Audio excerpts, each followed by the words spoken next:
नमस्कार, आप देख रहे हैं बीसीसी न्यूज। मैं हूं रमा धीमान। आइए बुलेटिन की शुरुआत करें, लेकिन उससे पहले हेडलाइंस।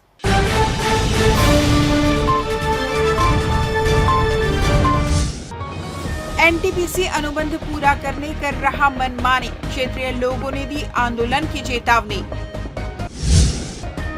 पुलिस ने ऑटो चालकों को दिलाई शपथ, रक्षा की डोर कानून की ओर अभियान। रक्षाबंधन पर सराहनीय प्रयास, अनाथ और दिव्यांगों की कलाई में सजी राखियां। और शिवघाट बैराज की हुई टेस्टिंग, निचले इलाकों के घरों में घुसा पानी। हेडलाइंस के बाद खबरें विस्तार से। एनटीपीसी सीपत परियोजना से प्रभावित ग्रामों के किसान, मजदूर, बेरोजगार, ट्रांसपोर्टर और जनप्रतिनिधियों ने कलेक्टर बिलासपुर को ज्ञापन सौंपकर लंबे समय से लंबित मांगों के शीघ्र समाधान की मांग की। ज्ञापन में बताया गया कि वर्ष 2004 में हुए त्रिपक्षीय समझौते और 2008 में 692 पदों पर नौकरी देने की सहमति के बावजूद अब तक 288 पद खाली हैं और किसानों के परिजनों को नियुक्ति नहीं दी गई है। प्रभावितों ने आरोप लगाया कि पिछले 16-21 वर्षों से एनटीपीसी प्रबंधन द्वारा रोजगार, उचित दर पर ठेका कार्य, समय पर भुगतान और 70% स्थानीय प्राथमिकता जैसे वादों की अनदेखी की जा रही है। साथ ही राखड़ परिवहन वाहनों की मनमानी और ओवरलोडिंग को रोकने हेतु बैरियर लगाने, काटा पर्ची की जांच और भार क्षमता सुनिश्चित करने की मांग की गई। ज्ञापन में सीएसआर मद से एनटीपीसी की रेलवे लाइन से लगे और 10-15 किलोमीटर के दायरे में बसे गांव में विकास कार्य कराने की भी मांग की गई। प्रभावितों ने चेतावनी दी है कि यदि 10 दिनों के भीतर त्रिपक्षीय बैठक कर समस्याओं का समाधान नहीं किया गया तो मटेरियल गेट के सामने अनिश्चितकालीन धरना प्रदर्शन व आंदोलन किया जाएगा। कुल बड़ा आंदोलन होगा। जिस प्रकार से 2004 में हुआ था आंदोलन, उसके बाद 2008 में हुआ, तब जाके सहमति बनी नौकरी का। तो अभी सभी लोग परेशान हैं, हमारे बेरोजगार युवा साथी, हमारे किसान, हमारे ट्रांसपोर्टर, हमारे सरपंच और गांव की जो मूलभूत सुविधा देना था, जो वनवास नीति में है, वो भी आप गए होंगे, सीपर देखे होंगे कितना कचरा है बाहर में, उनके सामने में कचरा, उसको सफाई नहीं कर पा रहे हैं। तो निश्चित ही बहुत बड़ा आंदोलन होगा। माननीय कलेक्टर महोदय से भी हम लोगों ने मुलाकात की, उन्होंने आश्वासन दिया है जो प्रमुख मांग है, जो सबके हित के लिए है, उसको बिल्कुल एनटीपीसी प्रबंधन के द्वारा बैठक कर उसको सुलझा लिया जाएगा। क्षेत्र का विकास सर्वोपरि है और एनटीपीसी ने जो वादे किए थे, जो लिखित में उन्होंने अनुबंध किया था, उन्हीं बातों को लेकर के कलेक्टर साहब के पास आए थे कि आपने जो अनुबंध किया है, उन सभी वादों को पूरा करें। चूंकि 19 से 20 साल होने जा रहा है एनटीपीसी को, अब हम पुराने वादों को ही याद दिलाते रहेंगे कि नई चीज़ों की मांग करेंगे, क्योंकि समय अपडेट हो रहा है। तो अब हम पुराने मूलभूत सुविधाओं के लिए अभी हम लड़ रहे हैं, हमारी लड़ाई मूलभूत सुविधाओं की है, तो हम आगे कब बढ़ेंगे। तो इस बात को लेकर के कलेक्टर साहब के पास आए थे कि ये जो हमारी मांगे हैं, जो सड़क की, बिजली की, पानी की, स्कूल की या स्वास्थ्य की, ये हमारी मूलभूत आवश्यकता है और इनकी तो हर हाल में पूरा होना चाहिए। निश्चित रूप से जिस तरह से जिस अनुपात पे लोगों को नौकरी मिलना था, जिन्होंने अनुबंध किया था, आज भी 288 लोग वंचित हैं और 19-20 साल के बाद भी अगर उनको नौकरी नहीं मिल पा रहा है, ये कहीं न कहीं एनटीपीसी प्रबंधक की लापरवाही है और हम चाहते हैं कि इन पर निश्चित रूप से जो उन्होंने अनुबंध किया उसको पूरा करें। अभी जो वर्तमान में जो घटना घटी है, इसकी पुनरावृत्ति ना हो, इस पर भी हम मांग किए हैं कि इनकी एक कोर कमेटी बनकर जाँच टीम बने और जिस तरह से भार क्षमता से कमज़ोर जो स्ट्रक्चर बनाया गया था, किस इंजीनियर के, किस अधिकारी की देखरेख में बनाया था, उस पर भी एफआईआर दर्ज होनी। हमारी समस्या, चूँकि उतना बड़ा ऊर्जा नगरी में हम लोग रहते हैं, एनटीपीसी सीपत जो स्थापित है, तो उन्होंने जब निर्माण किया उस टाइम में क्षेत्र के सारे लोगों के सरपंच से, जनप्रतिनिधिगणों से, ग्रामीण किसान मजदूरों से सबसे सहयोग लिया, प्रस्ताव लिया, एनओसी लिया, जन सुनवाई किया, सब लोगों ने साथ दिया और स्थापित हो गया। लेकिन जैसे उन्होंने वादा किया था कि क्षेत्र में रोजगार के अवसर बढ़ेंगे, आपके क्षेत्र देखने लायक हो जाएगा, आदर्श ग्राम बन जाएंगे, लेकिन आज 20-25 साल बीत जाने के बाद जो अनुबंध पत्र किया था वही पूरा नहीं किया है और 2008 में नौकरी देने के लिए 692 पद का जो वादा किया था, उसमें से अभी 288 पद बचा है। जबकि अभी 800 मेगावाट का और माने बिजली उत्पादन का विस्तार कर रहा है। तो हमारा तो क्षेत्र का मांग है कि जिन प्रभावित किसानों की जमीन गई है उनको 288 पद जो बचा है उसकी तुरंत माने भर्ती करे, और उसके बाद उस अनुपात में 800 मेगावाट का जो विस्तार हो रहा है उसमें भी अपना 300 के लगभग जो भी आएगा उसको भी माने भरपाई करे। और क्षेत्र में पूरा आए दिन दुर्घटनाएं हो रही है, उसमें सुरक्षा की व्यवस्था में कमी है। अभी जो घटना हुआ है परसों, उसमें 6 टन का उसमें लोडिंग उतारने का ये कैपेसिटी है, भार क्षमता है, लेकिन उसमें 40-50 टन उतारा गया है। तो ऐसे में कैसे घटना नहीं होगा? तो आमंत्रण उन लोग दे रहे हैं, जान क्षेत्र के लोगों की जा रही है। राखड़ का ओवरलोड चला के 200-300 फीट ऊपर डैम बनाए हैं, उससे ढलान में ब्रेक लगा रहे हैं ड्राइवर, तो वो फिसल के गिर जा रहा है, पलट जा रहा है। उससे भी 7-8 महीना आप लोगों ने देखा होगा या कवर किया होगा, तो उसमें भी जान चली गई थी। अभी डैम में एक ठो गाड़ी में राखड़ में दबा दिए पीसी से, उसमें जान चली गई। तो ये सब में रोक लगना चाहिए, माने सावधानी का, माने सुरक्षा का ध्यान देना चाहिए। बिलासपुर के प्राथमिक स्कूल सेंद्री में हाल ही में एक छात्र को बिजली के करंट का झटका लगने से वह झुलस गया था। घटना पर हाईकोर्ट ने स्वतः संज्ञान लेते हुए राज्य सरकार से जवाब तलब किया। इसके बाद 13 जुलाई 2025 को बिजली विभाग के जेई ने मौके का निरीक्षण किया, जिसमें बड़ा खुलासा हुआ। जांच में पता चला कि स्कूल की छत पर बारिश का पानी जमा था, जिससे दीवारें पूरी तरह गीली हो चुकी थी। इस बीच बिजली का एलटी लाइन का तार दीवार से सटकर गुजर रहा था और इसी कारण करंट पूरे ढांचे में फैल गया। सीएसपीडीसीएल की टीम ने तुरंत मौके पर पहुंचकर करंट प्रवाहित कर रहे तार को काटा और इंसुलेटर व वायरिंग की खामी को दुरुस्त कर दिया। बिजली विभाग ने शपथ पत्र में कोर्ट को बताया कि इंसुलेटर और वायरिंग की खराबी के कारण ही दीवारों में करंट आ रहा था। चीफ जस्टिस रमेश सिन्हा की डिवीजन बेंच ने इस मामले पर कड़ी टिप्पणी करते हुए कहा कि यह बच्चों की सुरक्षा से जुड़ा गंभीर मुद्दा है और इसमें किसी भी तरह की लापरवाही बर्दाश्त नहीं की जाएगी। स्कूल शिक्षा विभाग ने हलफनामे में बताया कि प्रदेश में 45,000 से अधिक स्कूल हैं, जिनमें हाई टेंशन लाइन, बिजली रिसाव और जर्जर वायरिंग जैसी समस्याओं को लेकर निरीक्षण करने के निर्देश दिए गए हैं। विभाग ने सभी स्कूलों का प्रारंभिक निरीक्षण कर कार्य योजना तैयार करने के लिए 2 महीने का समय मांगा है। रायपुर से बिलासपुर जा रही आजाद हिंद एक्सप्रेस में मारपीट का मामला सामने आया है, जिसका वीडियो सोशल वीडियो में वायरल हो रहा है। बताया जा रहा है कि ट्रेन की पेंट्री कार में पुरानी रंजिश को लेकर 2 गुट आपस में भिड़ गए।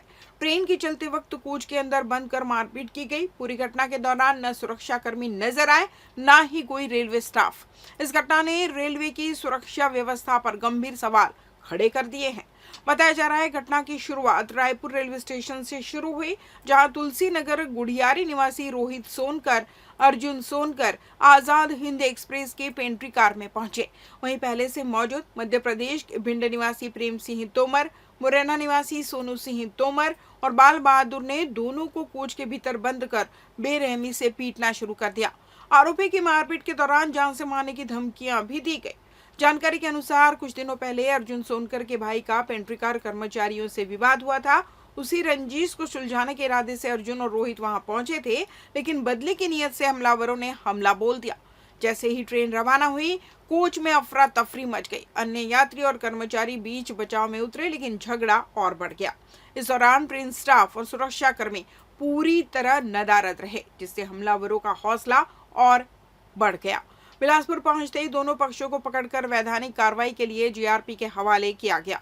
बिलासपुर रेल मंडल के सीनियर डीसीएम अनुराग कुमार सिंह ने कहा कि पेंट्री कार में काम करने वाले अधिकृत वेंडर्स के बीच कहासुनी की बात सामने आई है। मामला जीआरपी के पास है और आईआरसीटीसी से रिपोर्ट मांगी गई है। जिस कंपनी को पेंट्री कार का ठेका मिला है, उस पर भी पूछताछ और आवश्यक कार्रवाई की जाएगी। आम जनता की तकलीफों को भूल जाते हैं। एक प्रभावित निवासियों ने बताया, हमने रात को बैराज कर्मचारियों से शिकायत की, लेकिन उन्होंने कोई कार्रवाई नहीं की। जो मामला प्रकाश में आया है, उसमें 2 गुट के बीच में आपस में मारपीट हुई है।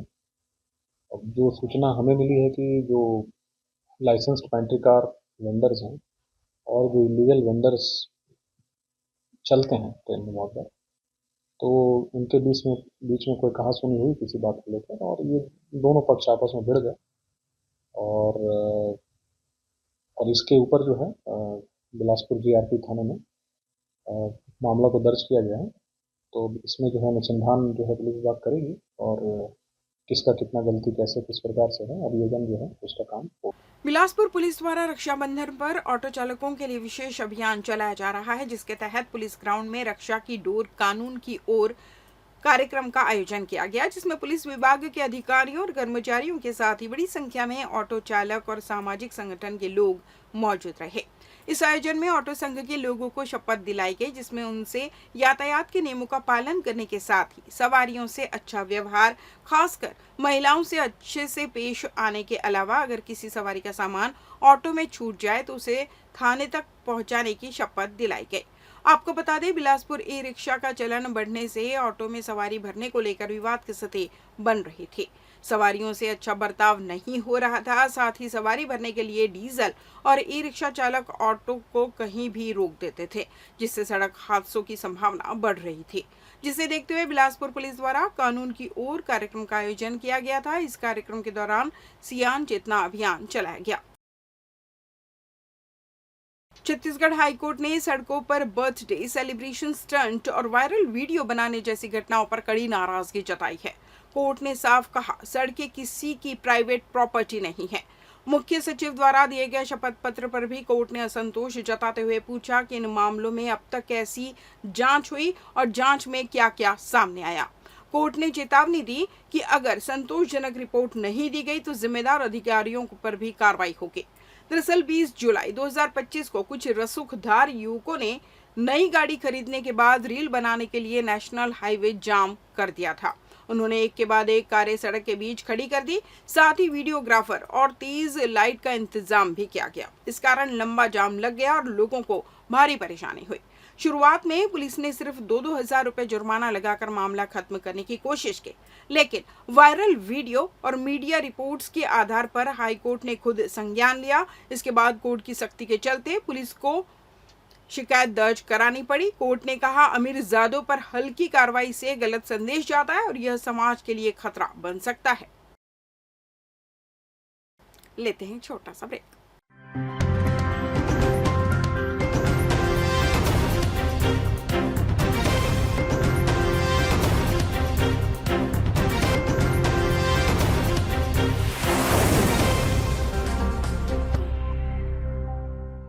ब्रेक के बाद आपका स्वागत है। बढ़ते हैं अगली खबर की ओर। रक्षाबंधन सिर्फ एक पर्व नहीं बल्कि प्रेम, सुरक्षा और विश्वास का प्रतीक है। इस पावन अवसर पर रायगढ़ के सरस्वती शिशु मंदिर के प्राचार्य और छात्राओं ने एक ऐसा कार्य किया जो समाज को संवेदनशीलता और समरसता का सशक्त संदेश देता है। रक्षाबंधन के एक दिन पहले स्कूल प्रबंधन द्वारा बच्चों को लेकर बाल मंदिर, अनाथालय और नई उम्मीद संस्था के दिव्यांग बच्चों के बीच ले जाया गया, जहां बहनों ने उन भाइयों को राखी बांधी जिनकी अपनी बहनें नहीं हैं, जो सुन नहीं सकते, बोल नहीं सकते या समझने में कठिनाई महसूस करते हैं। रायगढ़ के सरस्वती शिशु मंदिर के प्राचार्य विनीता सिरवास ने इस पहल को केवल एक सांस्कृतिक आयोजन नहीं बल्कि संवेदनात्मक शिक्षा का माध्यम माना। उन्होंने कहा कि हम बच्चों को केवल पाठ्यक्रम नहीं, जीवन का पाठ पढ़ाना चाहते हैं। ऐसे आयोजनों से बच्चों में समानता, करुणा और सामाजिक दायित्व का बोझ होता है। स्कूल की छात्राओं ने भी अपने अनुभव साझा करते हुए कहा कि हम आज महसूस कर पाए कि रक्षाबंधन केवल हमारे घरों तक सीमित नहीं, समाज के हर कोने में भाईचारे को पहुंचाना हमारा कर्तव्य है। इस आयोजन में जहां बहनों ने राखी बांधकर दिव्यांग और अनाथ बच्चों के चेहरों पर मुस्कान बिखेरी, वहीं अन्य लोगों के चेहरों पर भी कार्यक्रम की खुशी की झलक साफ दिख रही थी। कार्यक्रम में बच्चों के लिए मिठाइयों और उपहारों की भी व्यवस्था की गई। सरस्वती शिशु मंदिर रायगढ़ की यह पहल वास्तव में रक्षाबंधन के मूल भाव रक्षा, प्रेम और समर्पण को समाज के सबसे जरूरतमंद वर्ग तक पहुंचाने का प्रयास है। ऐसे आयोजनों से नई पीढ़ी को संवेदनशील नागरिक बनने की दिशा मिलती है और यही समाज में वास्तविक परिवर्तन का बीज है। स्कूल के बच्चों को इस संस्था में लेकर आए हैं राखी का पर्व मनाने के लिए। हम भैया बहनों में एक आपसी सामंजस्य और समानता का भाव रखने के लिए भैया बहनों को यहाँ पर लेकर आए हैं राखी का पर्व मनाने। यही कि भैया बहन समाज के इसके बारे में समझें और भविष्य में वो इस जिम्मेदारी को लें और ऐसे लोगों के विकास के लिए कुछ काम करें। सावन के पवित्र माह में रायगढ़ पूरी तरह शिव भक्ति में डूबा हुआ है। शहर के विभिन्न क्षेत्रों में धार्मिक आयोजन की श्रृंखला जारी है। इसी क्रम में महिला समन्वय समिति रायगढ़ द्वारा आयोजित 7 दिवसीय अखंड ओम नमः शिवाय जाप महायज्ञ का 6वां दिन अत्यंत भक्तिमय वातावरण में संपन्न हुआ। इस भव्य आयोजन का संचालन सीमा भारती समिति के मार्गदर्शन में किया जा रहा है, जिससे श्रद्धालुओं और समाज के विभिन्न वर्गों से भरपूर समर्थन और भागीदारी मिल रही है। कार्यक्रम के 6ठे दिन सुबह से ही श्रद्धालुओं की भारी भीड़ पंडाल में उमड़ पड़ी। वातावरण ओम नमः शिवाय के मंत्रोच्चार और शिव स्तुति से गूंज रहा था। दिन की शुरुआत भगवान भोलेनाथ की भस्म आरती से हुई, जो इस आयोजन का विशेष आकर्षण रहा। यह परंपरा उज्जैन के महाकाल मंदिर से प्रेरित मानी जाती है और अब रायगढ़ के इस आयोजन में भी इसकी आभा दिखाई दे रही है।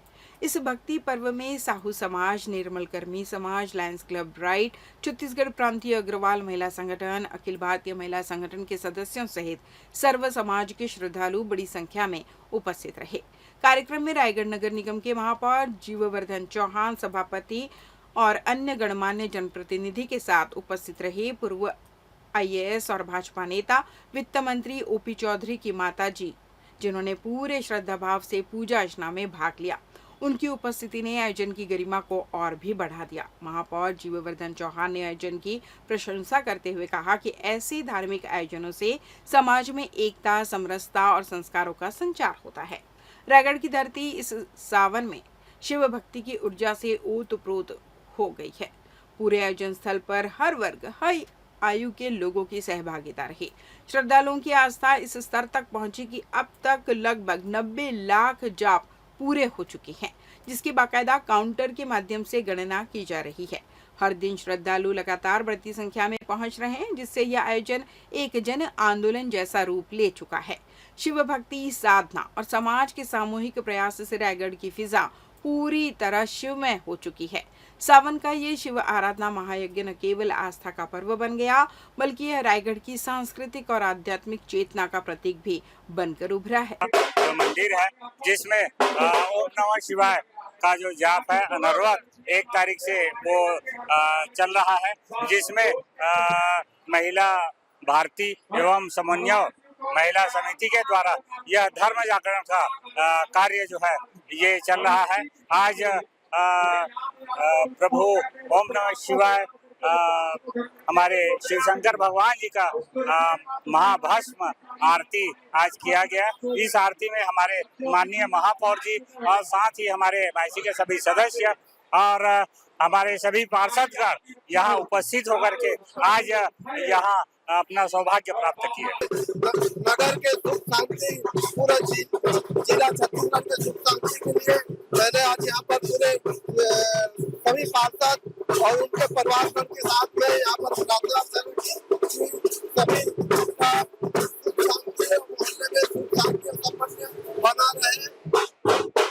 ये अखंड ओम नमः शिवाय का 7 दिवसीय कार्यक्रम महिला समन्वय रायगढ़ द्वारा आयोजित किया गया है, जिसकी मार्गदर्शन सेवा भारती समिति है। इसमें महिला समन्वय को अपार सफलता मिली है।